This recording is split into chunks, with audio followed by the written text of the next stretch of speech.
அப்பா தாத்தா பெயர் இல்லாமல் உதயநிதி ஸ்டாலினால் ஒரு ஓட்டு வாங்க முடியுமா என பாஜக மாநில தலைவர் அண்ணாமலை கேள்வி எழுப்பியுள்ளார். சனாதன தர்மத்தை பத்தி பேசுவார், அப்புறம் எலெக்ஷனுக்கு வேண்டாம்பாங்கன்னா, அதாவது வாய் சவடால் என்ன வேணாலும் நான் பேசுவேன். உதயநிதி ஸ்டாலின் பேக்ரவுண்ட் என்ன? அவங்க அப்பா பேரை தாத்தா பேர் எடுத்துறேன், 2 ஓட்டு வாங்க முடியுமானே அவரால்? கருணாநிதி என்கின்ற பேர் இருக்கக்கூடாது, ஸ்டாலின் என்கின்ற பேர் இருக்கக்கூடாது. உதயநிதி யார்? அவங்க அப்பா சம்பாதிச்ச படத்துல நடிச்ச ஒரு ஃபெயில்டு ஆக்டர். உதயநிதிங்கிறது யார்? தாத்தா பேரையும் அப்பா பேரையும் பயன்படுத்தி ஒரு எம்எல்ஏ. உதயநிதிங்கிறது யார்? தாத்தா பேரையும் அப்பா பேரையும் பயன்படுத்தி ஒரு அமைச்சர்.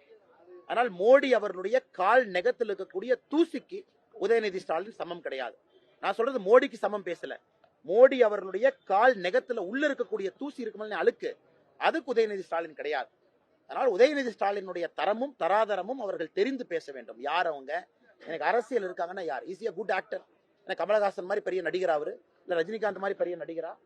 சந்தானத்தை கூட நடிக்க வச்சு மக்கள் சந்தானத்தை பார்க்க வந்தாங்கன்னா உதயநிதி ஸ்டாலினை பார்ப்பாங்கன்னு சந்தானத்தை கூட நடிச்சவர். இன்னைக்கு அரசியல் ஏன் இங்க இருக்காரு? அவர் என்ன தனியா கிராஸ் ரூட்ஸ் ஒர்க்கரா? என்ஜிஓ நடத்தினாரா? இல்ல மக்களுக்காக ஒரு இஷ்யூ எடுத்து ஃபைட் பண்ணாரா? இல்ல 20 ஆண்டுகளை பொது வாழ்க்கைக்காக அர்ப்பணிச்சிருக்காரா? ஆனா உதயநிதி ஸ்டாலின் யாருங்கிறத தெரிஞ்சு பேசணும்.